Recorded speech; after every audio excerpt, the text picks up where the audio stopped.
did you meet him? How did I meet Jimi? I believe the first time I met Jimi was at Sam Tannehill and Cheryl Francis's house. We were all friends back then, and they were having a party, and Jimi was going to roast a goat. And I had never had a whole goat before, and Jimi liked doing that type of thing. So that was the first time I met him. And I think it's kind of hard not to miss him. You know, when you first meet Jimi, you know who everyone's talking about. You know, people will describe Jimi as he was just kind of a large, muscular, wild guy who wore like army boots and you know, these leather jackets. He drove a Unimog, you know, and he had a Jeep and liked to talk about, you know, crazy things and shooting guns and hunting chanterelles. And so he was this larger than life character. And in true Jimi fashion, he loved to cook, but the food never came out until midnight. So for example, this goat party, everyone was there drinking and talking and drinking and talking while Jimi was slowly roasting this large goat. The goat wasn't finished till about 1 a.m. So at that point, people were voraciously stuffing goat into their mouth because everyone was had imbibed. But that's the first time I met Jimi, was in a social setting where there was food and wine and celebration, and you know, I think that was pretty normal.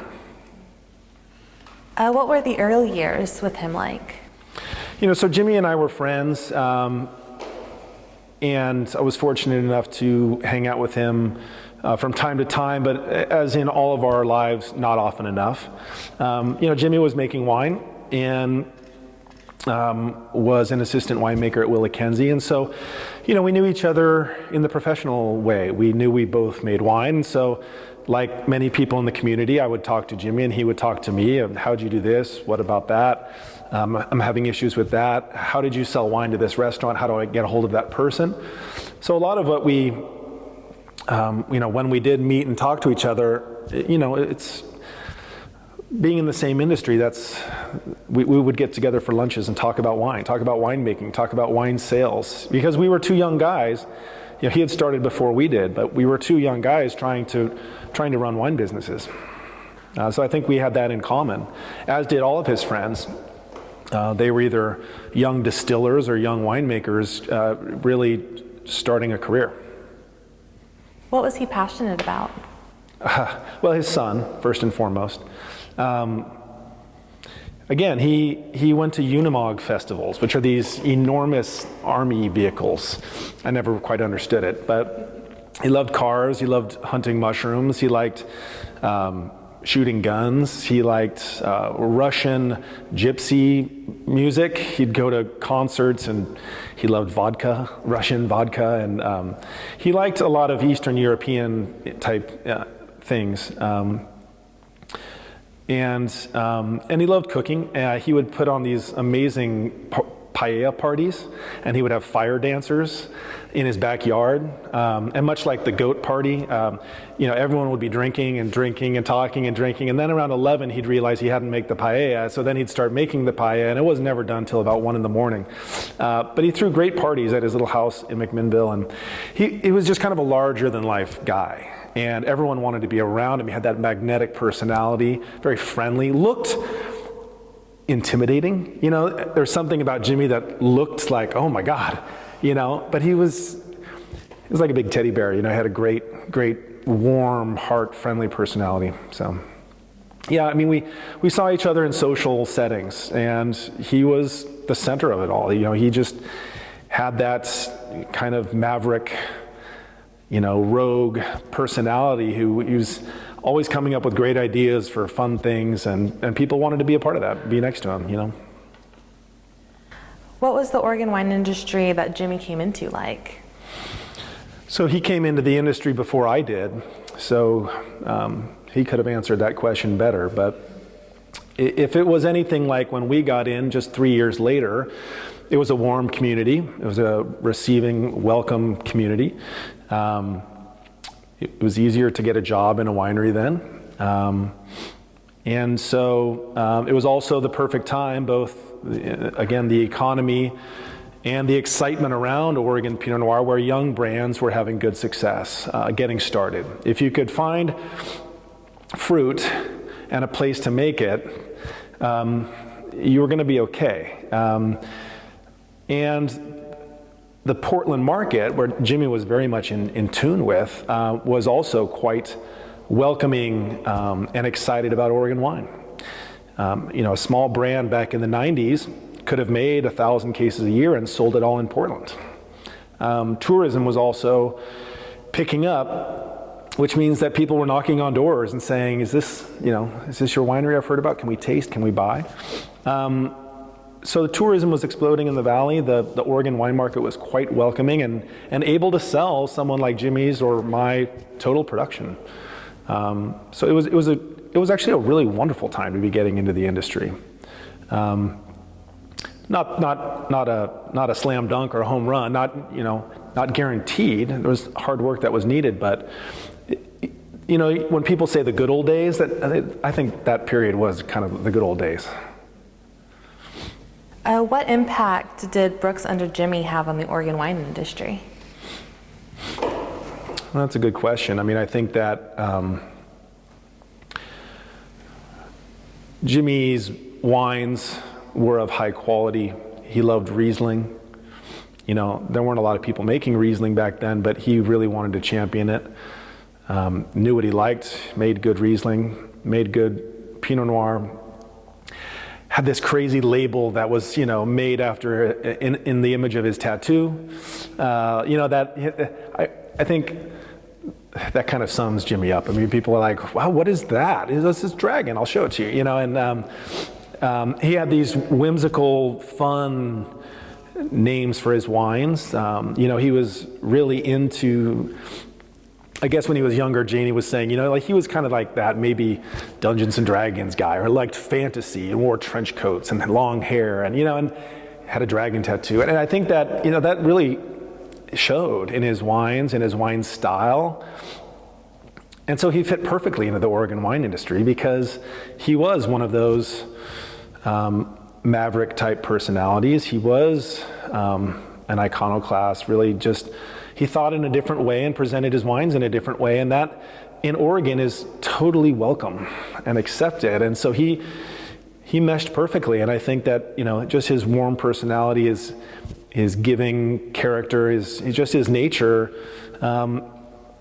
made everyone want to be around him, and thus everyone wanted him in the wine industry. Those are the kind of people that the Oregon wine industry was built on.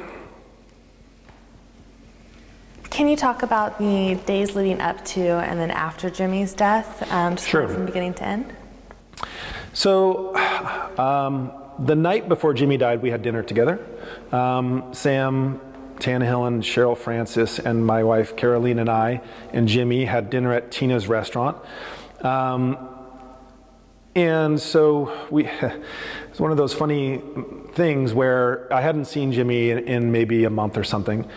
And we all had dinner together, and he leaned over and said, "Hey, we should go mushroom hunting together. I haven't seen you in a long time. We need to see each other more often." I was like, "Yeah, I miss you too, and it would be nice to do that." And he goes, "Let's go mushroom hunting, this weekend." And I said, "That'd be great." And he died like 8 hours later, I think. So the next day, my wife and I were walking in downtown McMinnville, and I got a phone call, and it was Gary Andrews. I don't know why Gary called me, but he called and said, "Jimi Brooks is dead." And I was like, "That's a terrible joke, why would you say that? I was just with him, and we happened to just be like 3 blocks away from his house. So we instantly went over there, and lo and behold, there were like 40 people at his house. That's where essentially everyone went to grieve for like 4 days. So everyone was there, everyone who knew him. And we had big parties, but they weren't like celebration parties. It was more of just a grieving type of a thing. And I think people had to work through it. And that's the first time I ever met Janie. I had never met Janie before. she found out after everyone else did, and she flew up to Oregon, and and that's when everyone being in that house, just hanging out, crying and hugging and talking and telling stories. That's when the whole plan happened because it was, I can't remember if it was Steve Dorner or maybe Sam or one of the other friends, but someone, just all of a sudden realized that it was almost harvest time and Jimi was going to make wine, and now what was going to happen? And, obviously Jimi had a winery and probably had a plan to give it to his son someday. And so that's when I think everyone started talking about how we could save Brooks Winery and his legacy long enough for Pascal to become of age and decide what to do with it. So Janie and several of us in the early days decided to make his wine for him. So Chris, who was Jimmy's friend, became the winemaker who was in charge of, taking all the wines that we were making from Jimmy's vineyards and putting them together as blends. And Janie entered a world that she didn't know much about, had to, look, all of a sudden had her brother's winery and business, and, in true Jimi fashion, I think he hadn't paid taxes in a couple years, and paperwork everywhere, not very organized. And she had to, not only deal with the fact that she had just lost her brother, but rally around this group of people who were determined to keep Brooks Wines going. And yeah, that was a long time. I can't believe it was 14 years ago, but we all knew it was the right thing to do. I had worked with Highland Vineyard for many years, and so I took the Highland fruit for Jimi. Other people like Jay Summers took Riesling and Chehalem and Sam and Cheryl at A to Z, and a lot of people around. I think there were maybe 12 of us, 14 of us, but we all knew what to do. It was the right thing to do. It was the Oregonian thing to do. And it was also kind of like, the French have this saint, Saint Vincent, and he's the patron saint of the vineyard. And every year, every village in France, they celebrate this saint. But it's also, what this is about is that if a winemaker gets sick or incapacitated, the other villagers will help out, help farm the land, help them, And I think that was a concept that was not foreign to any of us. It was, we knew that we had to help Jimi make his wine. We knew we probably needed to get Janie involved, and we needed to do something for Pascal. So I think at the time it just seemed like the right thing to do. We didn't know that this group would help over a period of 3-4 years, and Janie would jump in with both feet and wrap her head around this and take Brooks to where it is now. I mean, Brooks now is a thriving business. They have a beautiful winery and a state vineyard. They make great wines. Chris is still at the helm. Pascal is now of age. It's a wonderful story. Tragic, but it's just so amazing to think back how everyone stepped in and collaborated, and now to see where they are, we're all proud of them. It's a great story. Do you think the same thing would have been possible now? Yes, I do. Absolutely. I mean,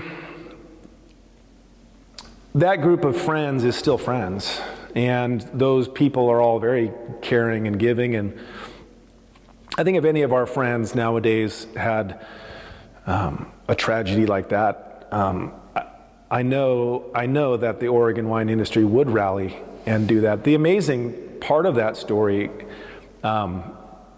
is how Janie went from showing up at her dead brother's house on day one, knowing nothing about Oregon wine, to now being one of the leaders of our industry. That transformation was pretty amazing, pretty astounding to watch. That took a lot of courage and commitment and perseverance. if someone was in our community was to pass away tragically today, yeah, absolutely. I think that the industry and their friends would get together and do what we did. Luckily, it hasn't happened. But. Can you talk a little bit more about the impact under Jimi has had on the industry? Well, she's a very intelligent, professional woman, very strong, has a lot of great ideas. She's worked hard. She's joined, several of the boards of like Wine America and the Willamette Valley Wineries Association. We're actually together in a CEO roundtable group. She's had to take a business from in debt to the IRS and no real organization of paperwork to a real winery, a real professional, working, thriving, potentially profitable business that employs many people and makes world-class wine. That's pretty amazing. So she not only was able to reshape her brother's brand into her own that lives, so his memory lives on and Pascal, his son, will benefit from, but she also has meshed into a community that she didn't really know before and is now one of us, is alongside us, is respected just as much as someone who's been doing this for 30 years. So yeah, it's pretty amazing. She's not only adapted but learned and integrated and now succeeded, and that's pretty amazing to see. Did you think that Brooks Winery would still be around in 2017 back then? Back then I was pretty young and didn't think that far in the future. Now, as I mentioned earlier, wine is a long-term pursuit that requires a lot of patience, and that long-term vision. But back then, it was just a day-by-day, year-by-year thing. When you're a young business trying to stay in business, you think about today, So that's a hard question to answer. I didn't even see myself in 2017. So, but when you see something like Jimi Brooks and his label back then, you saw success in that people loved him, people loved the wine, loved his story, loved to be around him. There was no reason not to believe he wouldn't still be making wine in 2017 and be very successful at it. Yeah. What's your favorite memory of Jimi?